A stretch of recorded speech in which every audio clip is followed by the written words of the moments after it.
What's up, Banana Bunch? You know what time it is. It's time for another episode of the Junglejims podcast.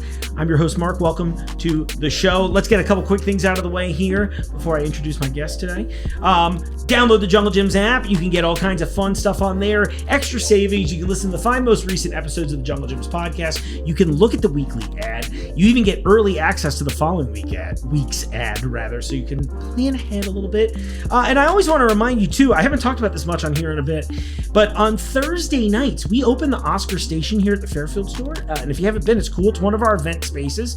And we do a cigar night out there. So Gary, our cigar manager, he's been on the podcast once or twice. He goes out there with like all kinds of cool exclusive cigars. We'll have our events center Chef Mike, come out there. He makes some stuff. Sometimes we bring out food trucks. It's really cool. There's bourbon tastings. And I always tell everybody, you got to at least go to see Jungle's bourbon rack that is made out of an old dry cleaner clothing rack. And it moves still. It's very cool. Don't touch it, but they'll let it move for you.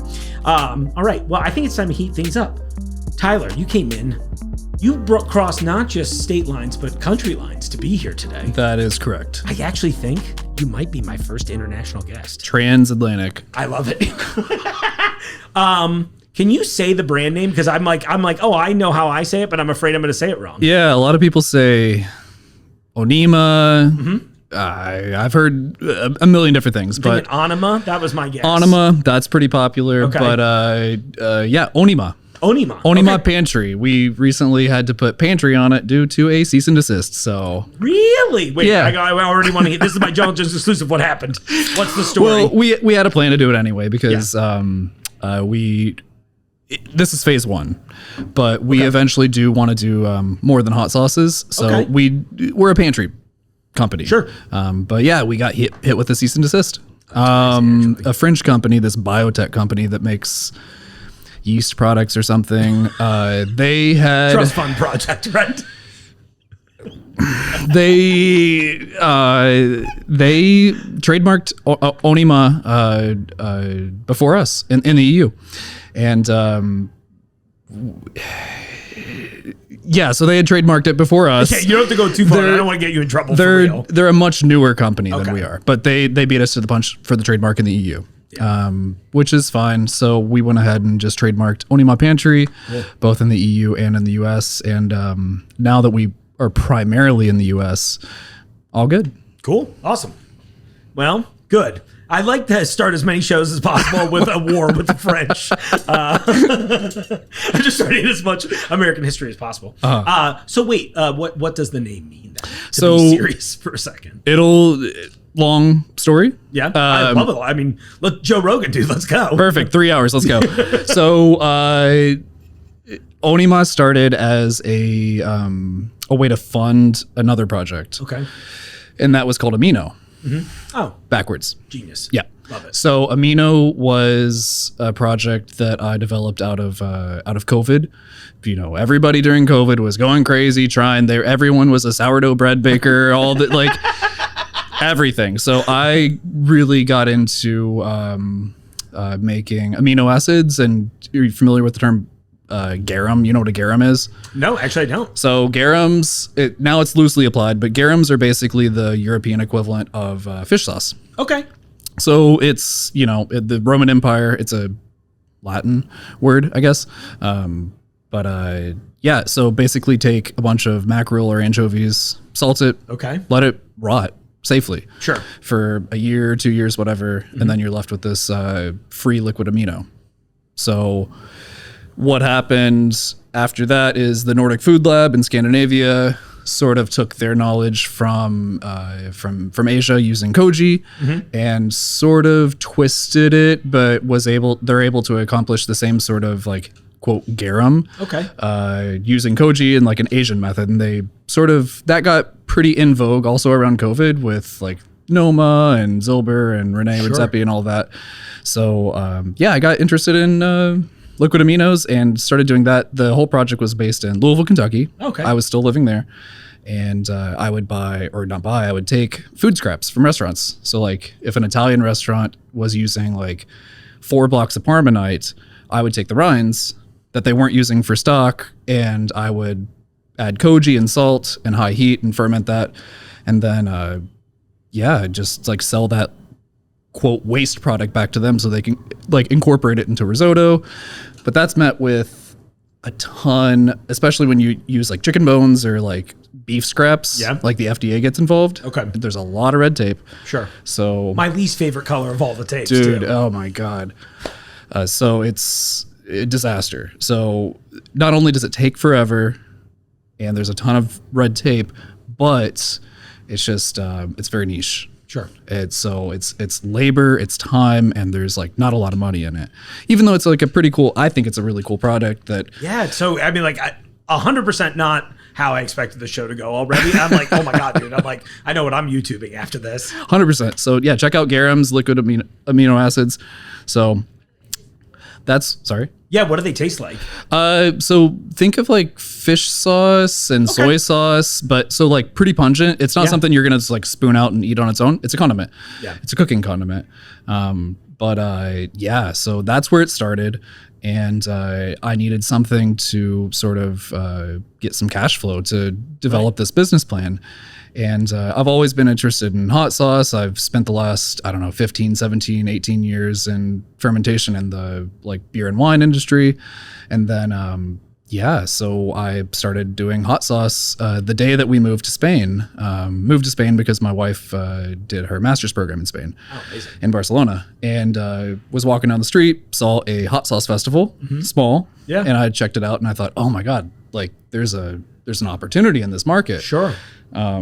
So kind of put two and two together and I said, okay, let's do fermented hot sauce, because the idea is to make something like these garums take anywhere like a year to 3 years to make. Oh, wow. Okay. I didn't realize it's such a long game. Yeah. I mean, I guess it makes sense. If you want to do it properly, it's Sure, like yeah. you can quick start it with like pig kidneys and stuff. It's real weird, but another On tangent. sale this week in the meat department of Junglejims. So yeah, there's an enzyme in pig kidneys that you can make a quick garum in like 12 hours, but Whoa.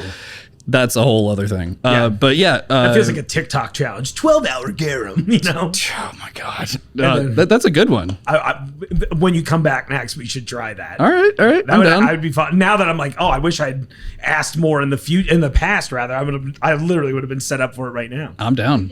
Yeah, right. Yeah. Exactly. Yeah, exactly. You guys have got them. I'm sure you got pig We probably, and if we don't have them right now, I bet within 12 hours I could acquire big kidneys. Okay, 24-hour garum then. Yeah, exactly. So, so I saw this little where were we? So I saw this little hot sauce festival. I saw a gap in the market. I said, okay, let's do it. Oh yeah. So, needed to fund this, this business that takes 2 years to make a product or whatever. And, my genius brain said, okay, let's make a product in 60 days. So I don't want to say most, but a lot of hot sauces are made, you could just crank out a batch in an hour or whatever. Right. But I wanted this company to initially rely on fermentation, which does take some time. Yeah. And I thought so when I saw like koji showing up in the one sauce in particular. I was like, okay, there's going to be a little funk happening here. I love that. 100%. So that was the initial plan, to have the hot sauce company Onima fund the liquid amino project. So it turns out this eclipsed that. So this a little sad. Yeah, but it's, it is what it is. Right. At the end of the day, like I love both, and we're probably going to, whenever we have the opportunity, we're going to reincorporate it as a pantry item. But we want to do it proper and take some time with it. And now, right now we have 3 core products that are hot sauce, and soon more hot sauce, more spice blends, barbecue sauce. Yeah. I'm like needling in. I was like, what's going to show up on the shelf soon? Well, next, I don't know when this airs, but next Tuesday we're releasing, and I wish I had a sample for you, but I flew with Carry On from LA. Oh yeah. We have a pineapple pizza hot sauce. It tastes exactly like pineapple pizza. Really? That says, oh my gosh, I love a little controversy too. Oh, I am in the pro pineapple pizza column too. Yeah. I like everything. It's all about what else is going on there. Like, sure, I wouldn't put pineapple on every pizza. 100%. But the ones I would put it on 100%. go so hard. No, this one's cool. We infused tapache. Okay. With pepperoni spices. Amazing. So all the classic Italian American stuff. That's cool. That's the acidifying agent in the hot sauce. and then for like a bready sort of yeasty, like fluffy texture, whipped olive oil and honey to give it like a lot of body. Yeah, I bet. And just a ton of fresh pineapple. That's super cool. Oh, of course, that's good. Yeah, I'll send you one. Yeah, I can't wait. Oh, cool. Well, we'll do a thing with it when it shows up too. 100%. Would you put it on pizza? That's what it's for. And that's what I was figuring. I was like, we're putting it on that. I was like, what else can I put it on? Now, maybe my challenge for that is going to be, what other things can I put it on to make it taste like pizza? I think pineapple burgers are trending on TikTok right now. Oh, that'd be good. Okay. Yeah. Put it on a cheesecake. I think that now we're talking. Yeah. Now we're talking. A little heat, a little sweet. So after that, we're gonna start looking at spice blends, Awesome. like dried stuff. Eventually, the garum project. Mm-hmm. But what we want to do is sort of challenge the pantry category, but also keep it recognizable and familiar enough for the customer to actually like it shouldn't be so esoteric that it's like bizarro land where you don't know how to use the condiment, but there's too much homogeny in barbecue sauces and hot sauce. Hot sauce is actually pretty inventive right now, but in sort of these like categories within pantry that we want to like sort of introduce something new to it. And I know that's cliche. Everybody says that flavor over heat, blah, blah, blah. Sure. But it's also real. It's like the tropes exist for a reason. 100%. Yeah. I was going to ask you if you saw if a certain hole in the market, particularly over there, because as soon as you started saying things like barbecue sauces, I'm like, yeah, you're right. It's like, I feel like so many, especially in American grocery, I feel like so many brands are just rushing to be another version of whoever's at number one in hopes you'll try that. So you're seeing a lot of squeezy olive oil bottles right now? Exactly. Yeah. Oh, for sure. As soon as, oh my gosh, that's like the funniest thing. I'm trying to think what else. Yeah, but it's like little things like that, right? Where you're just like, I view it like so many things in life where I'm like, this is a Band-Aid on this perceived problem. You know what I mean? But we're not addressing the symptom, which is, do we want some sort of variety? You know what I mean? There actually is one category that I think is super, I'm excited to see it grow in. I haven't been shopping in the US for a few years now, right? But we're starting to see it in Europe, which typically these things are like a few years behind the US. But the NA category is, I'm all about innovation in the NA category. That's super, super, super cool. You know, it's we're in a bit of a, I wouldn't say like a bubble, but like the amount of brands that have entered it and like copycatted this and that is probably pretty high right now. Sure. And that's, I think it's good because like the cream will rise to the top. Exactly. I'm a pro wrestling fan, but yeah. I wish you were here a couple weeks ago. We had, what's his name? Braun Strowman in here from WWE. I shook Al Snow's hand today. Who's? Al Snow, owner of Ohio Valley Wrestling. I know almost nothing about wrestling. I have to admit. I'm so sorry. But he was here in the store? Dude, yeah. He walked by and I'm like, hey, are you Al Snow? And he's like, yes, I am. And then, dude, great. Fantastic. Oh, that's so funny. We have there's like a lot of good wrestling content that seems to happen in or around the store. See, that's awesome. I feel like okay, so full disclosure, after we did the thing with the WWE, I got to go to my first ever Raw event. Yeah. That was hilarious. That's cool. And I don't mean that in a mean way. Yeah. It was like enjoyably. I was laughing with them. Yeah, dude. So I was like, I kind of get it. I was like, oh, all right. This is like... It's fun. I mean, I don't know like the history and the lore and stuff, but like I've gone to, like we were in Mexico City and I went to a Lucha Libre and it was just like that was amazing. Oh my God, it's fantastic. Yeah. I'm here for like athletic showmanship, you know? I wish I could do something fun right now. I was like, anyway, here's my hands. I know a handstand guy in town. That's viral. Okay. Where are you? You know? Oh my gosh, that's cool. Okay, so when it was coming to time, like with your flavors, did you start with all three of these? Did you start with one and then grow the brand out from there? So no, actually none of these were. Hell yeah, even better. To start with. So originally Onima was sort of exploring. So I live in Barcelona, capital of Catalonia, and I was exploring like the history of Catalonia through hot sauce. That was sort of my medium to learn about food in Catalonia. And no, it was all over the place. None of these existed. And then eventually what happened is there's I don't know if they exist in junglejims or not, but there's a Canadian vinegar company called Acid League that I partnered up with. And they sort of guided me into a US launch, and Ilmage, the blue label, now it's habanero, koji sauce, was part of that lineup. It was a 3-pack. sold out of Toronto, Canada into the US. I think it was in Whole Foods for a little bit before I broke the partnership, but before the partnership ended. And then, but it was originally with red jalapeno. Oh, okay. And it switched to habanero now, though, right? It did, and there's a reason for that. So the sauce itself is built like a paella. Originally, I was toasting rice with olive oil in the pan, adding some alliums like onion and garlic, just like you would a paella. And then, it sort of developed from there. I needed an acidifying agent. I was in Spain, used sherry vinegar from Jerez. And then, red jalapeno because I wanted it to be like a nice, easy table sauce. Sure. Ilmage, it's the name itself comes from defunct language, lingua franca. Okay. It's a pigeon language, and it's basically it's never been written down. It was like a trading language between. Interesting. Okay, I was going to ask. It was like pigeon language. It was like so it's Spain and Portugal and North Africa and Italy sort of developed this Mediterranean lingua franca. I love it. That was never written down. It was just like the way that they would communicate. So it's not a fake language, but it's a sort of weird language, I guess. Yeah. But it's like a language on the wind. Yeah, exactly. So it loosely could translate to the middle. And it was inspired by Jimmy Eat World song, The Middle. That rules. Yeah. So it's the whole thing of like oil and vinegar like not getting along and figuring out how to like meet in the middle. Yeah. And at the time it just takes some time. It just takes some time, baby. And a lot of high pressure blenders. Yeah, right.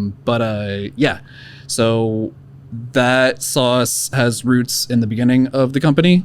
And then it got on Hot Ones season 24.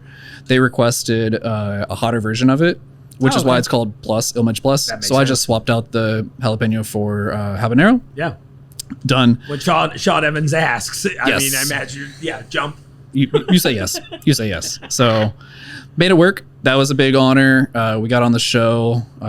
Great for the company. And I imagine, yeah. And that's when we decided. How like wild was that process? I mean, I imagine they like did they just discover you? I mean, like how did that work out? I'm always curious. So I sort of befriended who at the time I didn't know what that his position was this, but at the time I befriended this guy who was the like scout for the company. Heatonist is the company that sources for Hot Ones. Because we carry a lot of their products in here too. Yeah. Absolutely. So I befriended this guy. Shout out Mimo. What's up?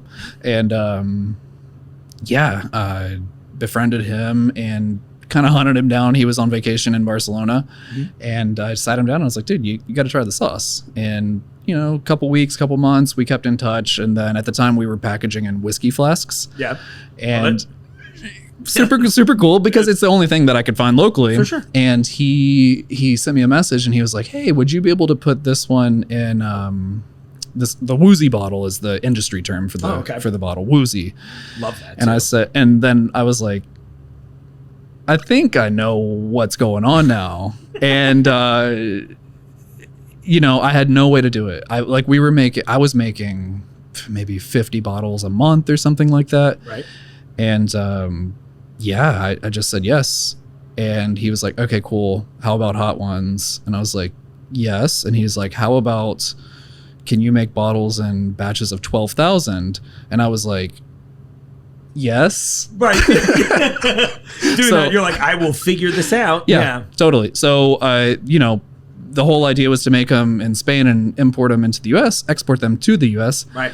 And it just like, I would have gone broker than I am now. Right. So we decided to move all operations back to the US. So now we work with a couple different producers, and every time we make a batch of hot sauce, I fly into the US, go to I say factory, but it's just like a certified kitchen. I mean, it's very facility. Like a facility. So, but yeah, I get my hands in there and make hot sauce with these guys every single time. So yeah, that's the story of that sauce. I love that so much. And something I meant to ask in general, because I know like this all kind of makes sense as far as where you were going with the Liquid Amino project, which is also a jazz fusion band I'd like to start. Liquid Amino, right? I'd go see them at least once. Mm-hmm. They're playing at the Ludlow Garage. Maybe an Aphex Twin cover band. Oh my gosh! Can we do a whole Aphex Twin episode? I'm now 100% in. Sick. You want to talk Death Grips too? Let's go. We were just having a lengthy discussion about the window liquor music video yesterday, weirdly enough. Okay. Yeah, I was like, oh, this is really fun. I wasn't sure if we're going to talk like 1 Tricks Point Never or like Casey Rocket. I don't know. Which? We could go either way. I'm Riff City all day, you know? Okay. All right. We'll circle back to that. Okay. Yeah. Oh my gosh. Damn, what was I going to say? Oh, what I really did want to know was that, like, have you always kind of had like a hot sauce thing in your life at all? Or was this just more of like, because it sounds like also like you're one of those people who can see the opportunity and navigate in the moment to do what it is to get to your goal. Sure. I mean, if it was another condiment, I would have done that too. I think it's just like I've thrown mud at the wall forever. Yeah. And this one tends to stick. I just have so many interests in specifically in food. Yeah.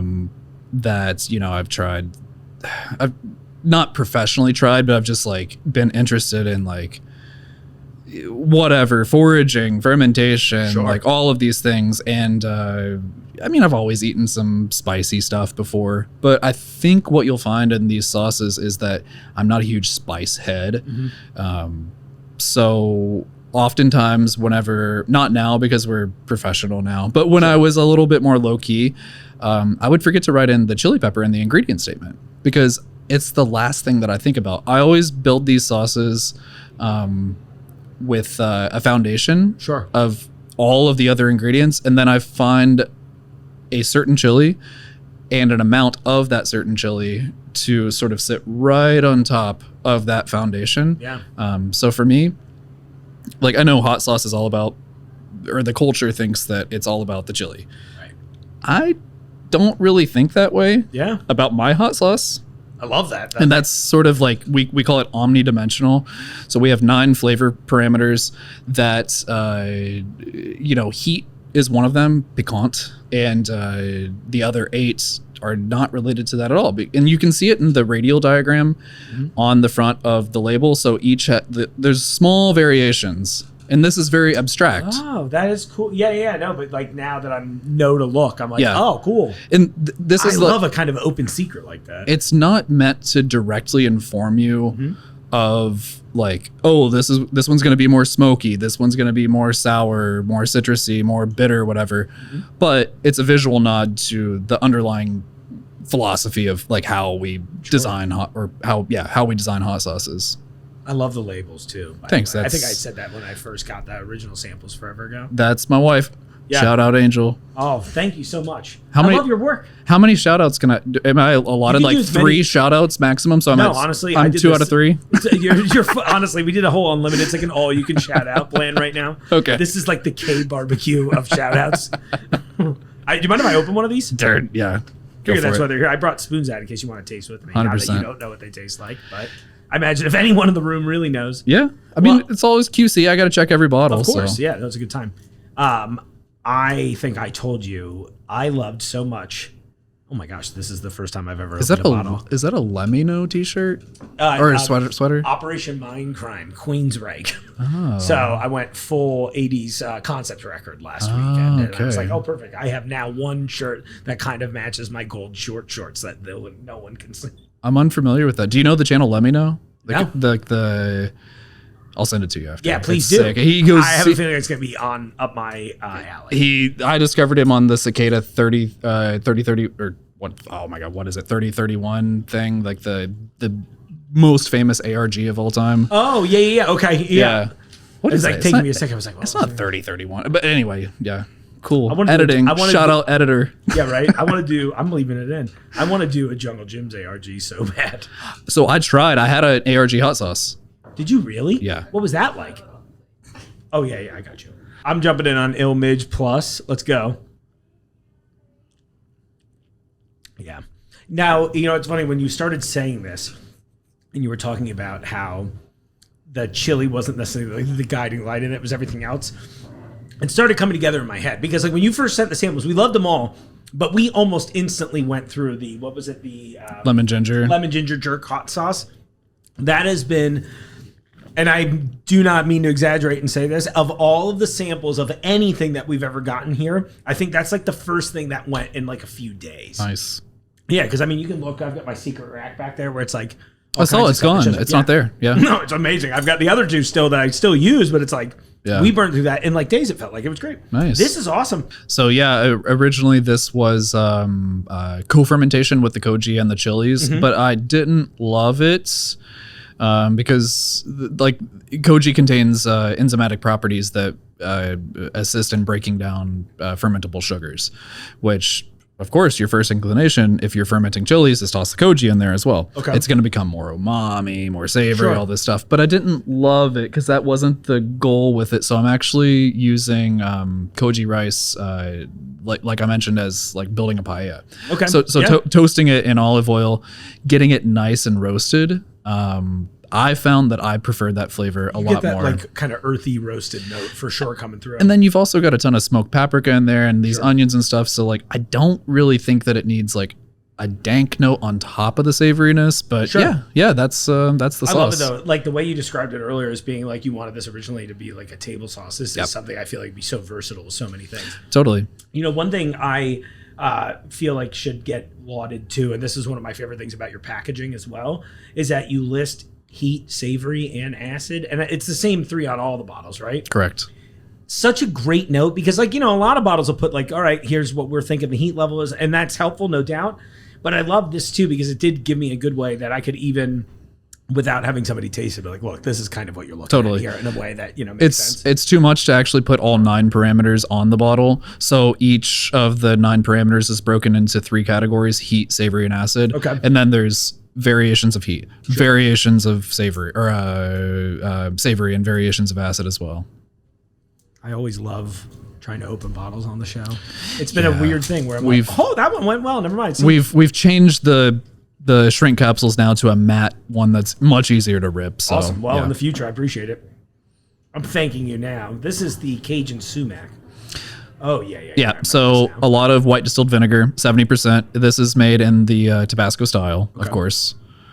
So yeah, you're gonna get predominantly like acid. vinegar. Yeah, that's that the. vinegar now. I think the statement even says like super high acid, but Yeah, that's right. the I style. love it too. Again, it's another one where I'm like, oh, all right, you want something a little more mild?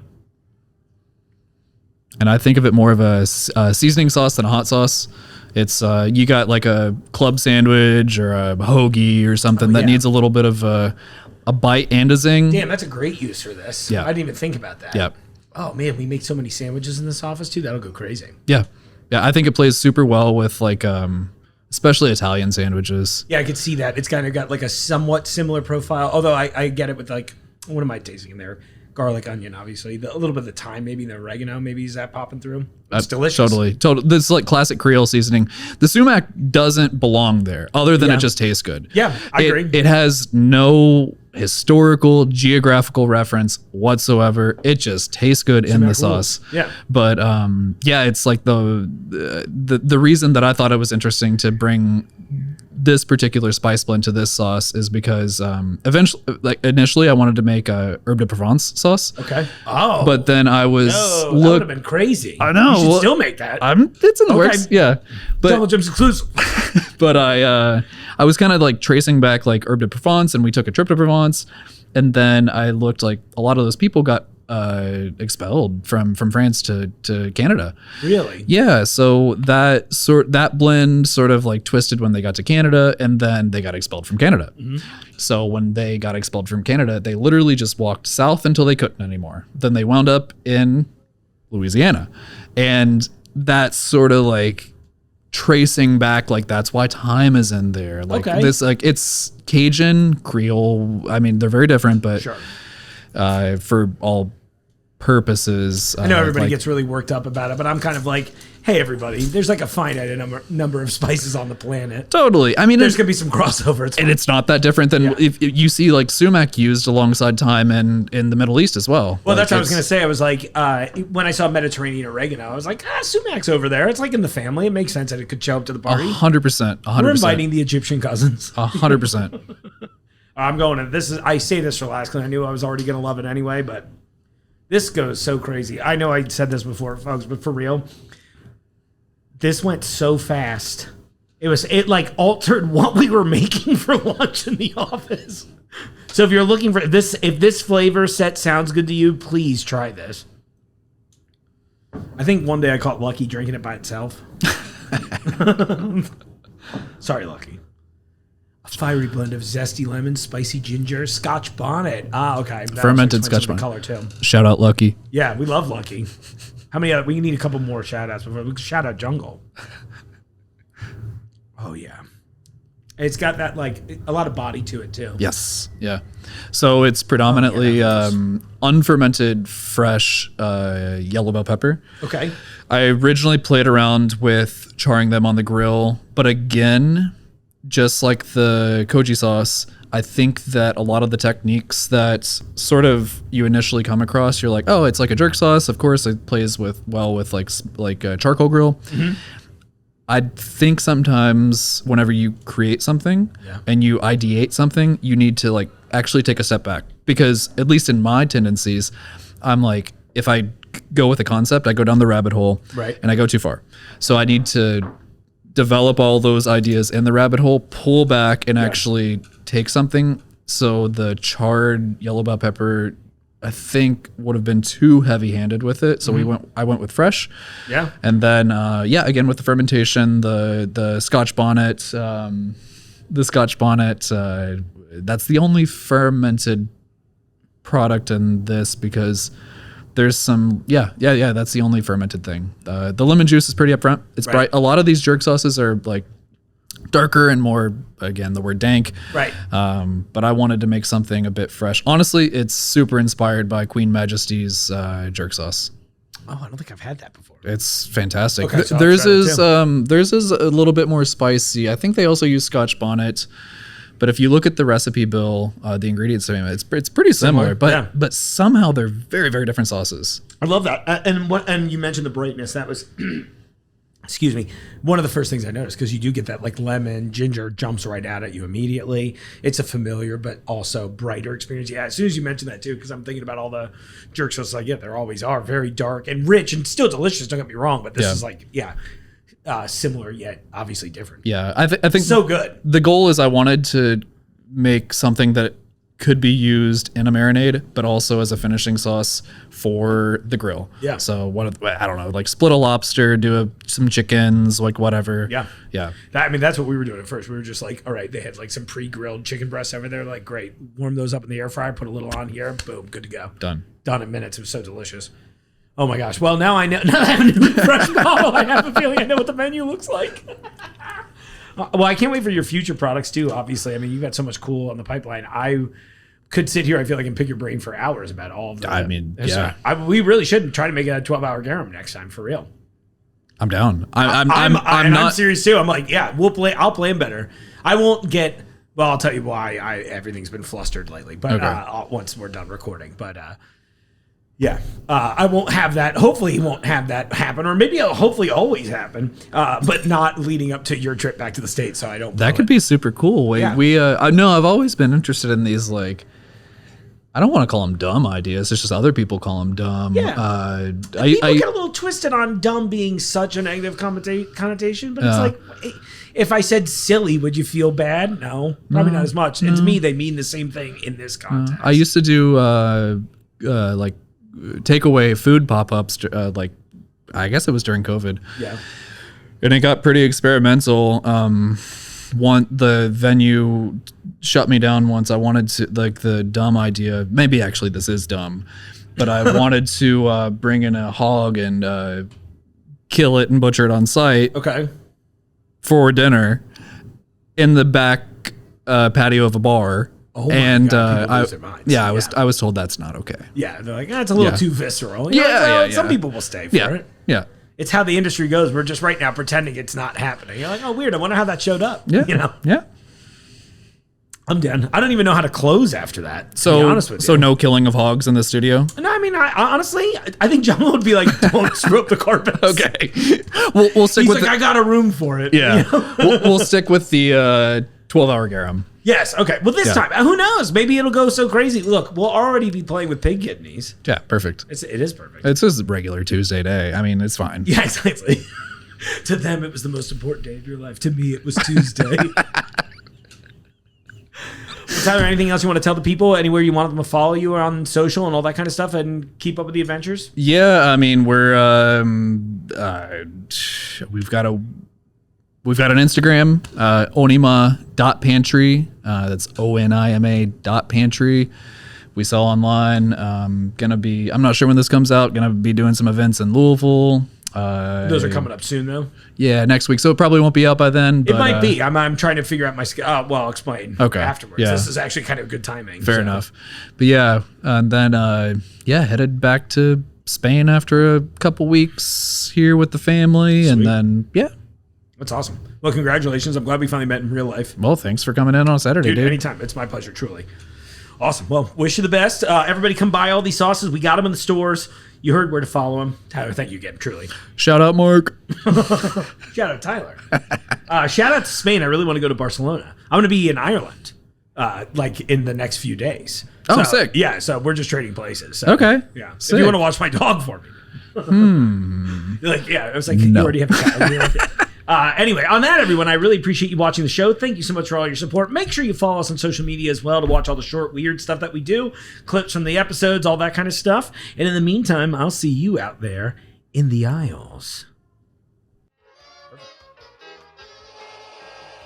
The Jungle Gyms podcast is recorded in the WJJI studio inside Jungle Gyms International Market in Fairfield, Ohio.